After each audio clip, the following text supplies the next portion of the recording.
Mikaela Shiffrin is a skiing sensation. Most World Cup racers spend entire careers without a World Cup race title. Shiffrin out on course, settles into the rhythm nicely, high and clean in the racing line. Needs to find a little bit of extra on these closing turns. It's going to be a very exciting finish here. Shiffrin takes the overall tour title, or the Big Globe as we call it. There was a huge series of events that had to come into play there. Sacrifices, risks.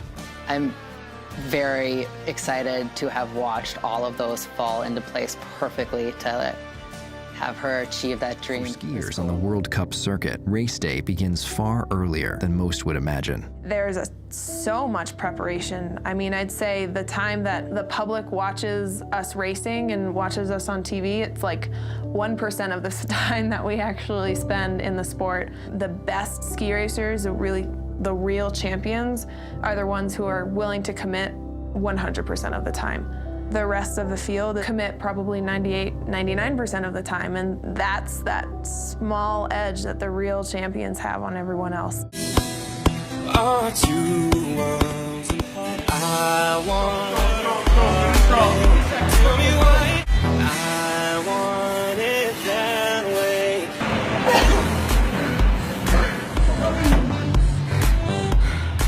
That's awesome. Mikaela's historic ascendance is the fulfillment of immense talent, merged with an unsurpassed effort on and off the hill. Be the best, stay the best. It's a tremendous achievement every time you do it, but the process to get there is so critical. Holding yourself and your staff accountable to getting everything right in the preparation, and physically being ready to go and mentally being ready to go, and never take it for granted that the others aren't hunting you down and trying to chase you down. So it's a different position to be in, and it's a privilege to be there. It was a lot of work to stay up there.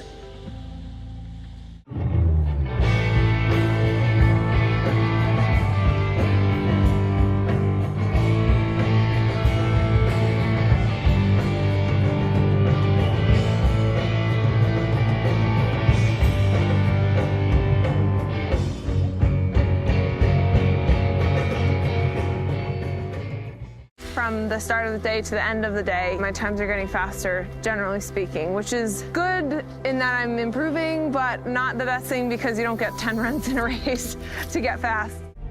So today, even armed with a significant lead at Kranjska Gora, she continues to study, to work, and to refine, right up until the moment when skis meet course. Mikaela will train 100% on every aspect of what she needs to do. I have a couple great coaches, great physio, my serviceman, my mom, who's also one of my coaches. I have no doubt that they have my back. It just looks like you have way more comfort, like building pressure at the top of the arc. Mm-hmm. The entrance to that delay, just see if you can bring a touch more shape into it rather than getting sort of dragged down out of it. It's important for me to have a lot of different opinions because that's the only way that I feel like I'll keep moving forward. Otherwise, it's easy to get complacent. We're not settling just because it's been good in the past, but we're still shooting for more. A year ago, she was second in the GS standings with 3 giant slalom wins, which are her second, third, and fourth wins of her career in GS. So I think we made some nice strides, and we for sure need to continue moving forward to be able to capture a GS globe. It's a huge goal for her and something really at the forefront of what we're trying to do. Up at the top, even though it was really subtle, you did it, and it really made a difference, and you're facing out.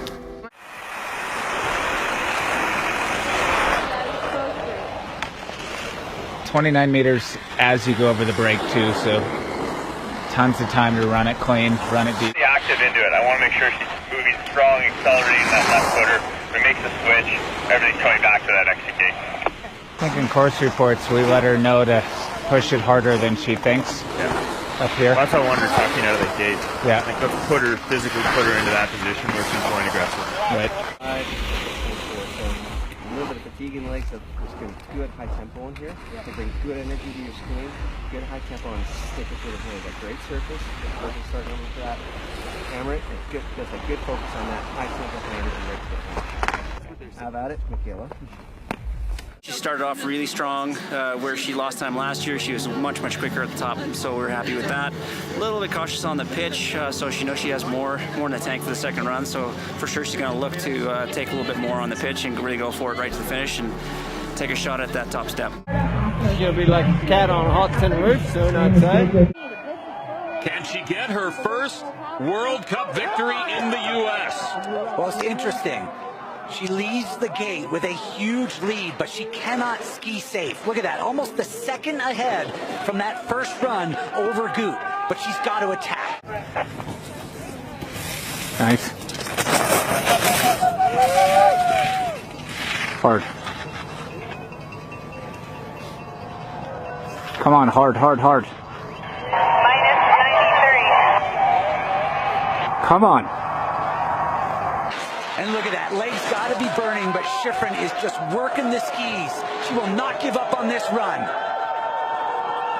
Michaela Shiffrin has herself an advantage, and Michaela Shiffrin, will it be Sweet 16 victory in the World Cup that she hits? Down. Oh my God, with 3 gates to go. 3 gates to go. All she has to do is link it up into the finish.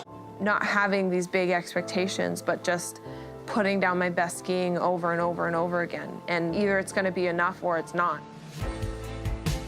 Where I'm doing the work is still optimally in the fall line at the apex. Right. That doesn't change.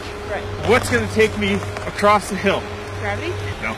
Gravity's going to pull me down the hill. Pull you down. When do you get off your outside ski and get on your new outside ski? Perfect world, or when do you like Perfect it? world.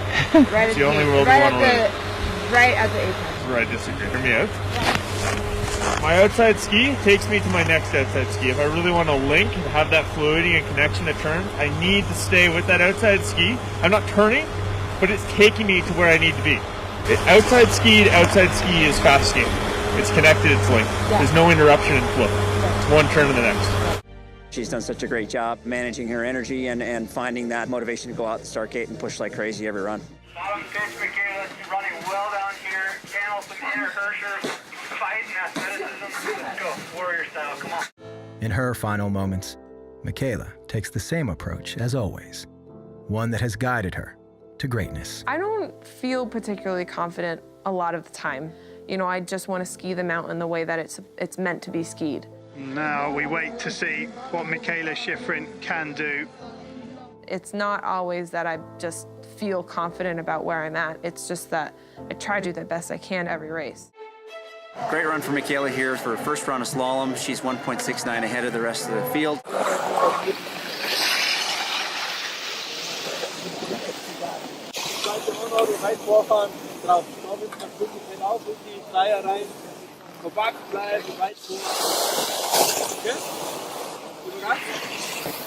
Speeds are slow through the delay into the flush and quite easy going over the road. Start to hammer it. You gotta just nice clean arcs over the flats, through that combo, into the next section, and just work it all the way to that flush. The flush at the bottom is quick. You do get a little bit of speed, but that's your best spot there. Stand solid on your skis and hammer it all the way to the finish. You got this. Here is Shiffrin, back in her specialty, the slalom, to pick up her first win of this World Cup season. Well, a true champion can move on after a mistake like that yesterday. She made no mistake this morning, and building up on a lead of 1.38 seconds. She is fired. She's even made time right now in this second run. Shiffrin building on that lead in the early gates. We talked about it before. She used to control herself a little bit too much out of the start. I didn't see any of that the second run. She came out blasting in those first few gates. It looks like this streak is finally going to end. Again, no American woman has won a World Cup race in Aspen in 34 years. It's been 31 straight races, and Shiffrin looking to take care of that in good shape. Those reactions so quick through these turns, so straight. She's taking a straighter line than anybody else, but she's so sharp. Look how balanced she is. No way she's going to fall here late. Shiffrin, by better than 3 seconds, ends the drought for American women in Aspen. There's no reaction. Like at the World Championships last year, she looked at the clock and she's thinking, 3 seconds, is that right? Can I be 3 seconds ahead? Darn right, you are. Get in your my friend. Let's go. Come on! No, that's all I got.